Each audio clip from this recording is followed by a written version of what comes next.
네, 우리 오늘은 언약을 지키는 믿음 생활이라고 하는 제목으로 함께 말씀 나누도록 하겠습니다. 우리가 오늘의 본문을 살펴보기 이전에 지난 단락 1절에서 5절까지를 살펴보면서 이스라엘이 아이성을 향한 1차 공격에서 참패한 사실을 볼 수 있었습니다. 그들이 패배할 수밖에 없었던 이유는 무엇이었습니까? 그것은 바로 이스라엘 내부에서 하나님이 기뻐하지 않을 부정이 발생했기 때문이었습니다. 바로 유다 지파에 소속된 아간이 하나님의 명령을 무시하고 하나님의 것을 손대어 자신의 전리품으로 취했으며, 동시에 이스라엘 공동체의 하나님을 의지하지 못하였던 모습으로 그들은 아이성을 침투하고 정복하기 위하여서 나아갔지만, 그들은 어떻게 되겠습니까? 그 작아 보이던 아이성에 36명의 전사자를 내며 대패하게 되었습니다. 그 패배로 인하여서 이스라엘의 상태는 어떻게 되었습니까? 우리가 지난 시간에 볼 때 그들의 마음이 녹아서 물같이 되었다라고 하면서 극심한 심리적인 타격과 영적으로 그들이 큰 데미지를 입음을 알 수 있었습니다.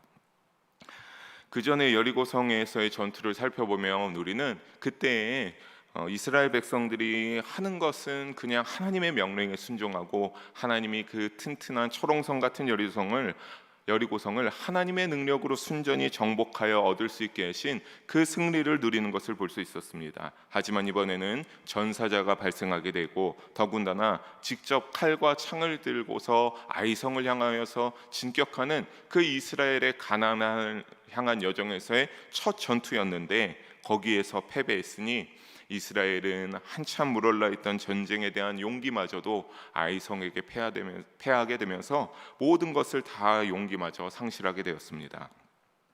이전 단락의 이러한 기록에 이어서 오늘 본문 속에서는 하나님을 향한 여호수아의 탄원하는 모습과 아이성 1차 전투가 왜 그들이 질 수밖에 없었는지, 이스라엘 백성들이 패배할 수밖에 없었는지를 하나님께서 지적하고 알려주고 계심을 볼 수 있는데, 그 이유가 바로 이스라엘의 범죄로 하나님과 이스라엘 사이에 언약이 깨졌음을 밝히시는 하나님의 응답을 하나님은 여실히 밝혀주고 있습니다. 사랑하는 성도 여러분, 오늘 이 본문을 살펴보면서 주시는 은혜를 함께 나누고 오늘 우리에게 주시는 영적 교훈을 살피는 귀한 시간이 되기를 주님의 이름으로 간절히 소망합니다. 우리 먼저 6절을 다시 한번 한 목소리로 읽어보도록 하겠습니다. 6절입니다. 여호수아가 옷을 찢고 이스라엘 장로들과 함께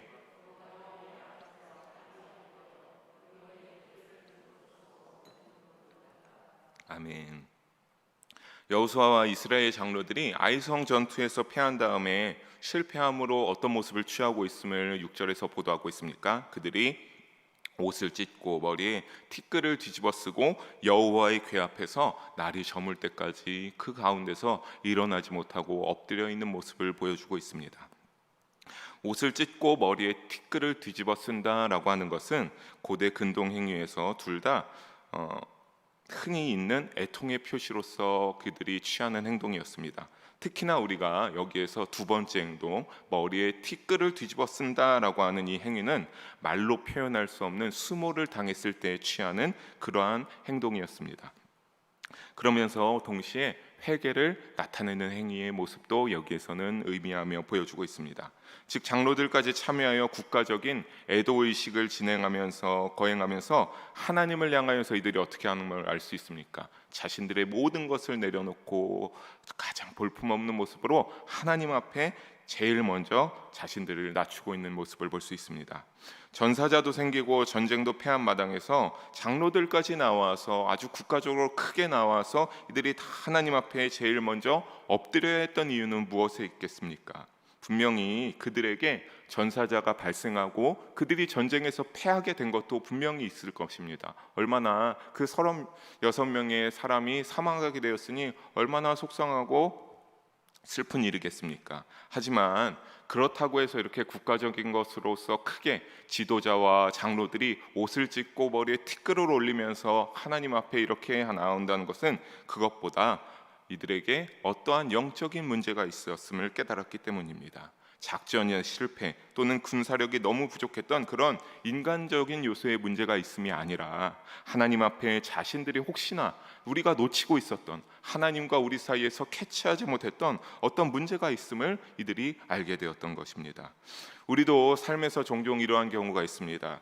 예기치 않은 문제와 위기로 인간적인 수단을 찾느라 우왕좌왕하였으나 딱히 해결책을 찾지 못해 절망감에 주저앉게 되는 경우가 종종 있지 않습니까?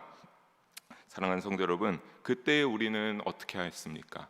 우리도 똑같이 우왕좌왕하면서 어떻게든 방법을 찾으면서 나아갔습니까? 아니면 하나님 앞에 먼저 엎드렸습니까? 여러분, 그 답은 여러분이 알고 계실 터인데 언제나 그 상황 가운데서 반드시 이 여호수아와 장로들처럼 하나님 앞에 나아갈 수 있는 그리스도인들이 되시기를 바라겠습니다. 하나님께서는 관계에서 그냥 그것이 어떠한 상황으로 해서 생긴 것도 있지만 하나님과의 관계로 인하여서 문제가 생기는 경우도 있기 때문입니다. 저도 역시 여기에 오기 전에 하나님 앞에 나아가면서 주의 종으로 살아가면서 집안에 일이 문제가 생겼을 때 어떤 방법이 있겠지라고 생각하면서 했을 때 아무리 생각해도 어떠한 방법도 있지가 않더라고 하는 그러한 결론에 도달하게 된 적이 있습니다. 그래서 아내와 함께 기간을 정하고 작정하여서 금식하면서 기도하였을 때 그 마지막 때에 끝나는 때 신기하게도 아내와 저에게 하나님이 마음에 응답하여 주시면서 그 관계가 우리가 해당되는 것이 아니라 다른 부분에 있어서 하나님이 이렇게 하시는 것이다 라고 하는 것을 깨닫게 되는 그 응답을 주신 적이 있었는데, 사랑하는 성도 여러분, 반드시 어떠한 상황이 아니라 때로는 믿는 자는 하나님과의 관계에서 하나님이 깨닫게 하기 위하여서 더 깊은 온전한 믿음으로 이끌기 위하여서 이런 때도 있음을 우리가 부정하고 싶지만 부정해서는 아니해야 된다라고 하는 것을 말씀드리고 싶습니다. 주님께서는 시편 51편 17절에 보면 하나님께서는 상하고 통회하는 마음을 멸시하지 아니하신다라고 하셨습니다. 우리가 그러한 문제에 있을 때 하나님 앞에 솔직하게, 하나님 내가 이런 것들로 너무 힘듭니다. 혹시나 내가 하나님 앞에 잘못한 것이 있습니까? 하나님, 내가 하나님 앞에 내 믿음이 잘못된 것으로 하나님이 나에게 이러한 일을, 이런 상황을 겪게 하십니까? 라고 기도하고 이들과 같이 옷을 찢고 티끌을 머리에 쓰는 그러한 아주 가장 낮은 마음으로 하나님 앞에 납작 엎드려서 기도하면서 나아가셔서 반드시 주님의 인도를 구하는 우리 모든 영일 성도님 되시기를 주님의 이름으로 부탁하겠습니다. 여호수아는 그러한 마음으로 이제 날이 저물 때까지 있다가 어떻게 하기 시작합니까? 하나님 앞에 기도하기 시작합니다. 우리 7절을 다시 한번 한 목소리로 읽어보도록 하겠습니다. 이르되 슬프도소이다 주 여호와여, 어찌하여 이 백성을 인도하여 요단을 건너게 하시고 우리를 아모리 사람의 손에 넘겨 멸망시키려 하셨나이까. 우리가 요단 저쪽을 만족하게 여겨 거주하였다면 좋을 뻔하였나이다. 아멘. 우리가 이 7절을 보면서 얼핏 보면 이러한 상황 가운데서 여호수아가 하나님 앞에, 하나님 어떻게 우리가 이러한 상황에 처해야만 합니까? 하면서 하나님 앞에 불신과 불만을, 그 이스라엘 1세대처럼 이렇게 하는 것처럼 보일지 모르나, 하지만 이 기도는 그렇게 여호수아가 나오는 기도가 아닙니다. 여호수아는 하나님의 궤 앞에서 아직 정복되지 못한 아이성이, 당연히 우리가 하나님을 열심히 신뢰함으로 여리고성에 이러한 것을 경험한 우리가, 그렇게 나온 우리가 당연히 아이성이 마땅히 정복해야 된다는 그 강한 믿음으로 이스라엘의 지도자로서 하나님 앞에서 엎드려서 고뇌하고 고민하다가 하나님 앞에 이와 같이 담대한 신앙으로 표현하며 하나님 앞에 이렇게 기도하며 나아가는 겁니다. 그러면서 차라리 뭐라고 말한 겁니까? 우리가 하나님 차라리 요단 동편에서 요단강을 건너지 않았으면 이런 뼈저린 패배도 없고 이러한 일이 없었을 것이다라는 사실을 말하는 것으로 하나님의 뜻이 분명히 가나안 정복에 있음에도 불구하고 그 과정 속에 이러한 중대한 차질이 생겨 하나님 앞에 여호수아는 간절히 기도하며 간구하고 있는 기도인 것입니다.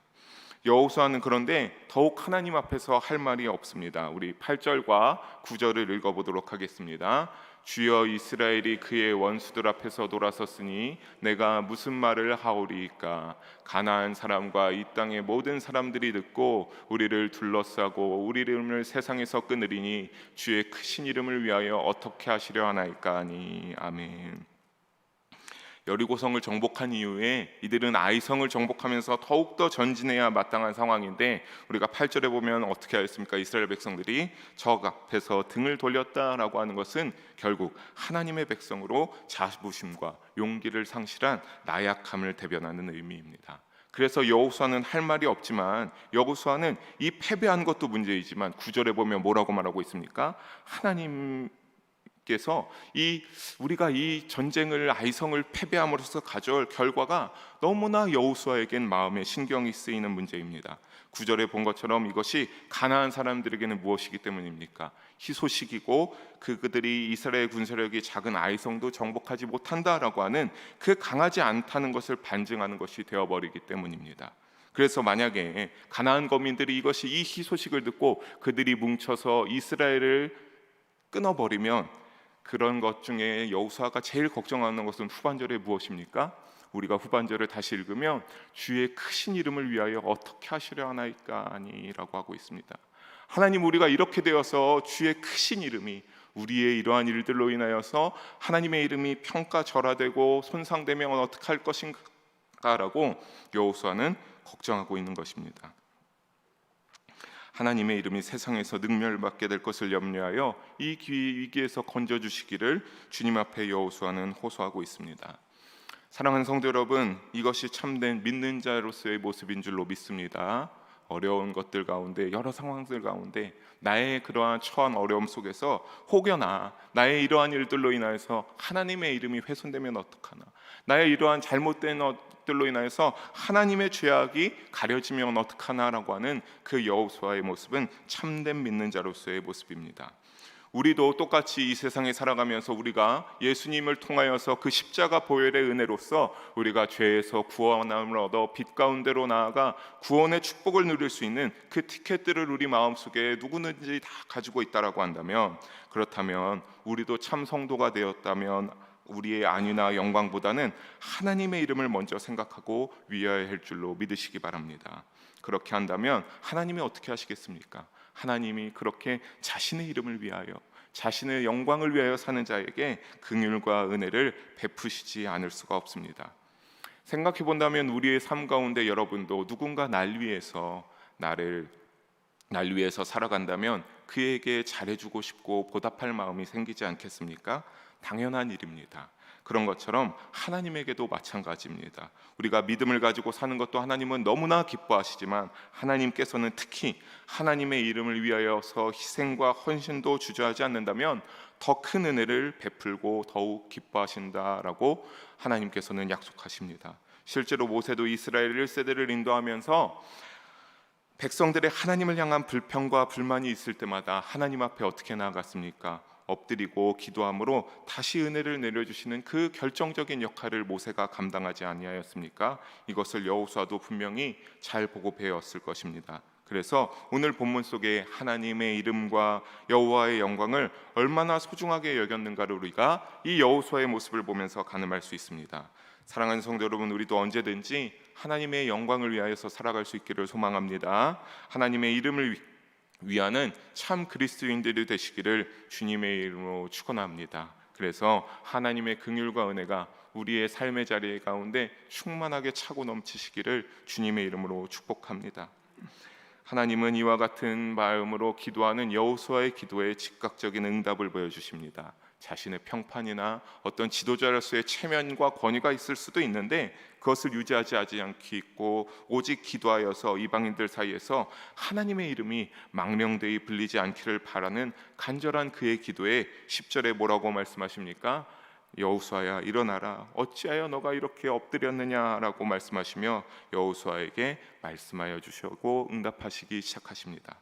우리는 여기서 하나님이 여호수아를 향하여서 너가 일어나라라고 말씀하심은, 일이 이 지경이 된 것은 비록 책임이 여호수아에게만 있지 않음을 시사하고 있습니다. 하나님은 여호수아의 기도를 들으시고 그런데 위로의 말씀을 전해주시지 않습니다. 이 이후에 우리가 살펴보겠지만 하나님이 이렇게 디테일하게 구체적으로 그에게 좌절하고 낙담해 있는 여호수아에게 위로해 줄 법도 한데 하나님은 위로해 주시지 않습니다. 이스라엘 패배가 당연했다라고 하는 그 전제를 깔고서 아이성 전투의 패배의 원인이 무엇인가를 하나님은 지적하면서 한 가지씩 말씀하시기 시작합니다. 그런데 그것이 하나님께서 우리가 보면은 말씀하시기를 너의 이 작전이 잘못되었다. 그 아이성이 비탈 가운데 있었는데 너희가 그 비탈 가운데 그렇게 무모하게 돌진하고 얼마 안 된다고 너희가 이길 수 있었던 거라고 생각했느냐라고 하는 그러한 것이나, 아니면 너희가 그런 것이 아니라 몰래 돌아간다거나 하는 이런 전술이나 전략적인 측면을 짜야 됐을 것이 아니냐라고 하는 그런 모든 어떤 우리 인간적인 사고에서 우리가 해려 볼 수 있는 그런 것들을 말씀하시면서 책망하시거나 위로하시지 않습니다. 우리 어떻게 말씀하셨는지 11절과 12절을 함께 읽어보도록 하겠습니다. 이스라엘이 범죄하여 내가 그들에게 명령한 나의 언약을 어겼으며 또한 그들이 온전히 바친 물건을 가져가고 도둑질하며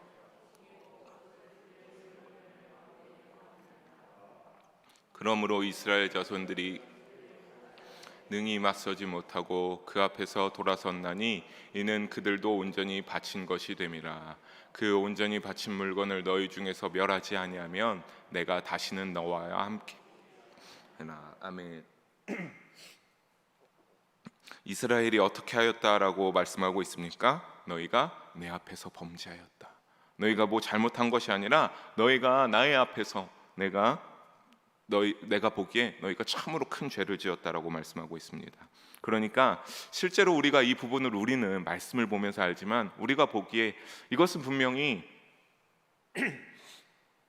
죄송합니다. 아간 한 명이 죄를 지고 잘못한 것을 아는데, 그런데 하나님이 보시기엔 어떤 겁니까? 아간에게 한 명에 국한되는 것이 아니라 너희 이스라엘 전체가 나의 앞에 범죄하고 죄를 지었다라고 말씀하고 있습니다. 특히 이 11절을 원어로 보게 되면 그리고 또한 같은 방식으로라는 의미를 지닌 히브리어 외감이라는 단어가 무려 5번이나 반복적으로 이제 드러내고 있는데, 이것은 왜 이렇게 쓰여져 있냐면 이스라엘 죄를 더욱 부각시키기 위하여서 저자가 이와 같이 기술하였습니다. 그러니까 하나님이 보시기에 이들이 지은 죄가 이만큼 굉장히 너희가 그 죄의 골이 깊고 심각하였다라고 말씀하고 있는 겁니다. 그러면서 하나님께서는 구체적으로 이제 이스라엘의 범죄 내용을 나열하시기 시작합니다. 무엇입니까? 이스라엘은 하나님의 언약을 어겼고 하나님께 바친 물건을 취하였고 도둑질하였으며 아눈 친척 속였고 여호와의 곳간에 바쳐져야 할 물건이 자신의 처소에 하나님께 바친 물건을 숨겨두었다라고 그 죄악들을 낱낱이 심각하게 말씀하고 있습니다. 사랑하는 성도 여러분, 하나님께서는 여리고성을 점령할 때 여호수아 6장 18절 19절에서 분명히 말씀하셨습니다. 너희가 손대지 말고 은, 금과 동철 기구들은 다 여호와의 곳간, 하나님의 궤가 있는 여호와의 궤가 있는 성막으로 다 드려야 된다. 왜냐하면 이것은 하나님의 것이기 때문이라라고 지시사항으로서 명령하셨습니다. 지시사항이라고 하는 것은 무엇입니까? 힘들고 어려운 상황에서도 반드시 그 지시사항은 그 상황 가운데서 너희가 지켜야 한다. 그것을 이행해야 된다라고 하는 것을 뜻하는 단어가 아닙니까? 그러니까 하나님께서 그렇게 지시사항으로 내리시면서 명령하신 것은 반드시 어떠한 상황에서도, 좀 더 정말 깊이 얘기하면 내 목숨이 위태로운 상황에서도 하나님 앞에서 하나님과의 약속, 그 지시사항은 반드시 지켜져야 하는 이스라엘 백성과 하나님과의 언약이었습니다. 이러한 하나님과 이스라엘 백성의 언약으로 인하여서 하나님께서 친히 이스라엘 백성들이 칼과 방패를 들고 여리성 가운데 피를 흘리는 그런 어떠한 전투를 치르지 않아도 그냥 손쉽게 그들이 하나님의 말씀에 순종하여 외치기만 하였을 때 여리고성이 무너지고 정복되는 그런 놀라운 이적을 그들에게 손쉽게 정복하실 수 있게 인도하셨습니다. 하지만 아간으로 인하여 이 언약이 파기된 것인데, 다시 말씀드리면 이스라엘은 유기적인 언약 공동체라는 차원에서 이스라엘 전체가 일방적으로 언약을 파기하게 된 것입니다. 하나님은 이 사실을 지적하면서 이스라엘 백성들이 여호와께 바쳐야 하는 물건을 취함으로 너희가 바친 것이 되었다라고 말씀하셨습니다. 사랑하는 성도 여러분, 바친 것에 해당하는 히브리어는 헤렘이라고 하는데 저주받은 것, 파멸될 것을 뜻합니다. 그러니까 이는 범죄로 인해서 하나님께 저주를 받아 완전히 파괴되는 것을 의미하는 건데, 이것을 누가 훔친 겁니까? 아간이 훔쳐서 가지고 있으므로 이스라엘 모두가 어떻게 된 겁니까? 하나님과 언약을 맺은 축복의 대상이 언약이 깨지고 하나님이 진노하시는 그 진노의 대상이 되어서 함께 하시지 않으셨으므로, 그래서 어떻게 되겠다? 너희가 아이성을 침공하였으나 하나님이 함께 하시지 않아서 너희가 적에게서 등을 돌릴 수밖에 없었고 패할 수밖에 없었다라고 말씀하시면서, 하나님이 12절 후반에 뭐라고 합니까? 속히 너희가 이것을 찾아내어서 멸하라고 알려주고 계신 것입니다.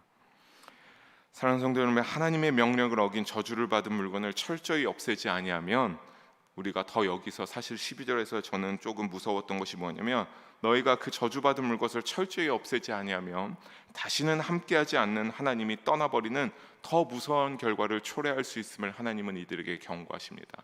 하나님이 언제든지 지금 그 전과 같이 함께할 수 있으나 너희가 그것을 없애버리지 않으면 어떻게 하시겠다라고 하는 겁니까? 내가 완전히 너희와 끊어버리겠다. 내가 너희를 완전히 떠나서 너희가 가나안을 정복할 수도 없고 너희 가운데 하나님이 함께 하시지 아니하겠다라고 말씀하고 있는 겁니다. 하나님은 그래서 이스라엘에게 말씀하십니다. 우리 13절을 보도록 다시 한번 함께 읽어보도록 하겠습니다. 너는 일어나서 백성을 거룩하게 하여 이르기를,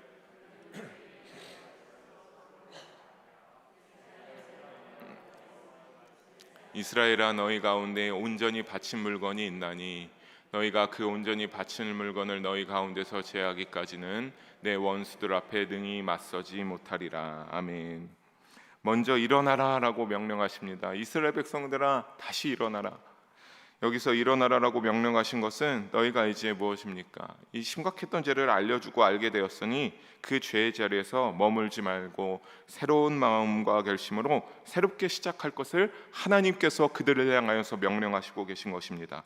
그런데 대신 일어나서 어떻게 하라고 한 겁니까? 너희가 죄의 자리에서 완전히 떠나가야 되니까 죄의 자리에서 떠나가서 스스로 거룩해지기 위하여서 무엇을 찾으라? 너희가 저주받는 물건을 제거하고 스스로 다음 전진을 위하여 너희 마음을, 너희 모든 것을 다시 거룩하게 하라라고 하나님께서 명령하게 하십니다. 하나님께서는 언제나 이스라엘 백성들이 이스라엘이 출애굽 2세대가 하나님의 놀라운 역사 속에 체험하게 될 때면 하나님은 늘 말씀하시기를 거룩하고 성결하게 할 것을 이들에게 요구하셨습니다. 여호수아 3장 5절에서도 요단강을 건너는 전날에 하나님께서는 여호수아를 통하여서 너희가 하나님께서 기이한 일들을 다음 날 해당하실 것이니 이 기이한 일들은 무엇입니까? 건널 수 없는 그 거칠은 요단강을 하나님께서 저 위에서 물을 멈추게 하시고 바닥을 드러나게 하심으로 건너게 될 것인데 너희가 이 일을 위하여서 어떻게 하라? 너희 자신을 성결하고 거룩하게 할 것을 여호수아를 통하여서 말씀하셨습니다.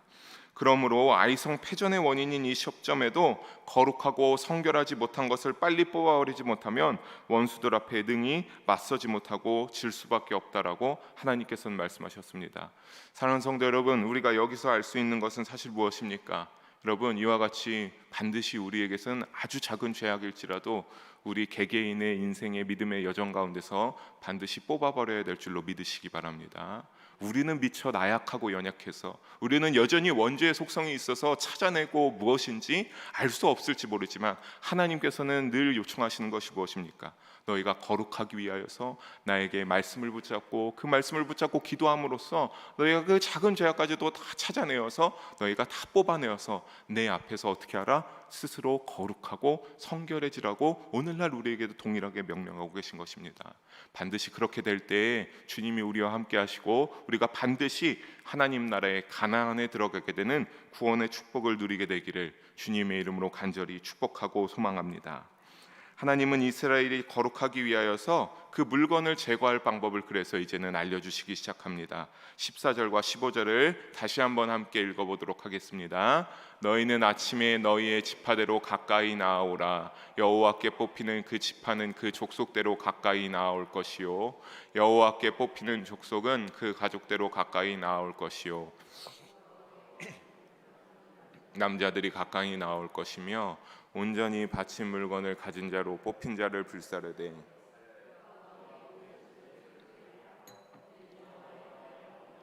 이스라엘 가운데서 망령된 일을 행하였음이라 하셨다 하라. 아멘.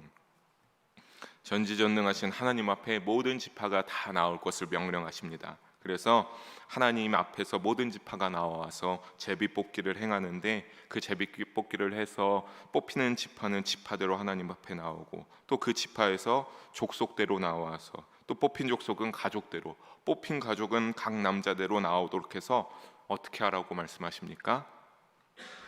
뽑힌 자와 그가 가진 모든 소유를 불사르도록 하라라고 하나님께서는 명령하십니다. 우리가 여기서 할 수 있는 것은 무엇입니까? 죄악 가운데서 떠나지 못한다면 그 죄악의 대로 심판의 불의 지옥의 그 심판을 피할 수가 없구나라고 하는 것을 우리는 알아야 할 것입니다. 사랑하는 성도 여러분, 그리고 하나님께서 뭐라고 합니까? 그가 그렇게 마지막에 한 남자가 어쨌든 뽑혀 나온다는 것을 우리가 아간인 것을 알지만, 이 말씀의 본문에서 한 남자가 뽑아내오게 돼서 그가 그 뽑혀서 그 가족이 다 불살하는 것을 보면서 어떻게 하는 것을 알게 되라? 그가 참으로 망령된 일을 행한 것을 이스라엘 모든 백성들이 알게 하라고 하나님께서는 명령하십니다. 여기서 망령되다의 히브리 원어는 네발라라고 하는데, 어리석은 악한 행동을 뜻합니다. 그러니까 하나님의 인도하심을 받은 그들이 눈앞에 보이는 물질로 인하여서 하나님을 향한 신뢰를 저버리고 언약을 깨는 것이 하나님의 판단에 얼마나 우매한 자로 된 것이며, 하나님이 보시기에 얼마나 잘못된 범죄인가를 깨닫도록 하심을 하나님께서 그와 그 모든 소유를 불사름으로써 지시하고 보이게 하시고 명령하신 것입니다. 사랑하는 성도 여러분, 오늘 말씀을 이렇게 준비해 보면서 묵상하면서 과연 나는 아간과 다른가 어떠한가를 생각하게 됩니다. 과연 또 오늘날의 많은 그리스도인들이, 믿는 자의 그 교회의 많은 수많은 공동체들이 과연 이 아간과 다른 바가 얼마나 있을까? 또 우리 공동체는 이 아간이 속한 이 이스라엘 공동체와 비교해 볼 때 어떻게 보면 오늘날의 이 모든 교회 공동체들도 이때의 공동체의 모습과 크게 다르지 않다라고 하는 생각이 너무나 많이 들었습니다. 오늘날 우리가 살고 있는 시대의 최고는 무엇입니까? 바로 물질이 최고의 가치입니다. 언제부턴가 저희가 어렸을 때, 여러분도 어렸을 때면 잘 아시겠지만, 어떤 뭔가 높은 학식, 고귀한 인품, 윤리적 성숙함, 그리고 어떤 국가와 민족을 위한 자기희생, 대통령이 되겠다, 무엇이 되겠다라고 하는 그러한 놀라운 꿈들이 아이들 가운데 참으로 많이 있고, 과학자가 되겠다 이런 것이 많이 있었는데, 오늘날에는 유튜버로서 부자가 되고 싶다, 건물주가 되고 싶다, 무엇이 되고 싶다라고는 참으로 말도 안 되는 물질을 최고의 가치로 평가하고 있는 이 사회에 살아가면서, 그래서 과거에 존경받던 분들이 오늘날에는 오히려 어떻게 됩니까? 높은 학식과 세상을 위하여서, 자신의 꿈을 위하여서 원하는 바를 이 세상에 지대한 공헌을 해주신 분들도 계신데, 그러한 분들이 오히려 어리석고 세상의 물질을 모르는 우둔한 사람으로 평가받기도 하는 말도 안 되는 모습을 볼 때가 있습니다. 사랑하는 성도 여러분, 독일의 철학자 쇼펜하우어는 책 인생론 에세이 재산의 조건이라는 부분에서 이와 같은 말을 했습니다. 물질에 대한 욕심은 바닷물과 같아서 마실수록 더욱더 큰 갈증을 일으킬 뿐이다 라고 쇼펜하우어는 말하였습니다. 우리가 사회와 교회가 점점 이와 같이 어느샌가 많이 우리도 세상의 왕이 되는 사탄의 유혹 앞에서 무력해지고, 때로는 잘 지켜주던 언약이 많이 깨지고 있는 것을 찾아낼 수도 있지 않을까, 그렇게 살아가기도 있지 않을까라고 하는 생각을 저 자신부터 하게 되었습니다. 사랑하는 성도들, 디모데전서 6장 10절을 보면 이와 같은 말씀이 있습니다. 우리 함께 읽어보겠습니다. 돈을 사랑함이 일만 악의 뿌리가 되나니 이것을 탐내는 자들은 미혹을 받아 믿음에서 떠나 많은 근심으로써 자기를 찔렀도다. 아멘. 이 말씀처럼 참 아간이 범죄를 지음으로써 언약이 깨어졌지만, 과연 우리도 아간처럼 사실 되지 말란 법은 없지 않겠습니까? 우리도 나도 모르게 어느샌가 돈을 사모하는 자가 되어서 일만하게 뿌리가 되어서 참 많은 것들을 하나님 앞에 범사에 감사하며 살아가야 되는 나의 모습인데, 내가 언젠가 그 유혹에 무너져서 내가 믿음에서 떠나 많은 근심으로써 자기를 찌르는 그 모습들이 오늘날에 너무나 많이 보이는 것을 볼 수 있습니다. 사랑하는 성도 여러분, 진정으로 주님을 만난 자들은 세상의 모든 욕심 가운데 초월할 수 있는 믿음의 경지가 되어야 되고, 하나님의 말씀에 바로 서서 나아갈 수 있는 자들이 되어야 될 줄로 믿습니다. 우리가 오늘날 살아가면서 물질의 유혹에 무릎을 꿇고 비참한 종말을 맞이한 그 아간의 모습으로, 또 그로 인하여서 이스라엘 공동체가 언약에서 잘못되는 그러한 것을 영적 교훈으로 잘 여기시고, 우리가 오늘 말씀 제목과 같이 언약을, 하나님과의 믿음을 잘 지키고 최선을 다하셔서 하나님이 기뻐하시는 믿음 생활로 살아가는 우리 모든 영일 성도님들 되시기를 주님의 이름으로 간절히 축원합니다. 함께 기도하시겠습니다. 사랑의 하나님 아버지, 오늘도 부족한 자를 통하여 귀한 말씀을 전하시고 그 은혜를 누림으로 하나님 영광을 깨닫게 하시니 감사합니다. 하나님, 우리의 마음을, 우리의 믿음을 언제나 돌아보게 하여 주시고, 우리가 아간과 같이 실수하지 않게 하여 주시고, 우리의 모든 교회 공동체들이 하나님 앞에 범죄하지 않을 수 있도록 함께 서로 사랑하며 언약을 지켜가며 믿음 가운데로 나아가는 신앙생활 되게 하여 주시옵소서. 그래서 하나님 말씀 위에 굳건하게 설 수 있게 하시고, 그 말씀 가운데 우리의 믿음이 치유받아서 온전한 믿음으로 주님이 기뻐하시는 그리스도인들이 될 수 있도록 성령으로 인도하시고 함께 하여 주시옵소서. 사랑이 많으신 예수님의 이름으로 기도합니다. 아멘.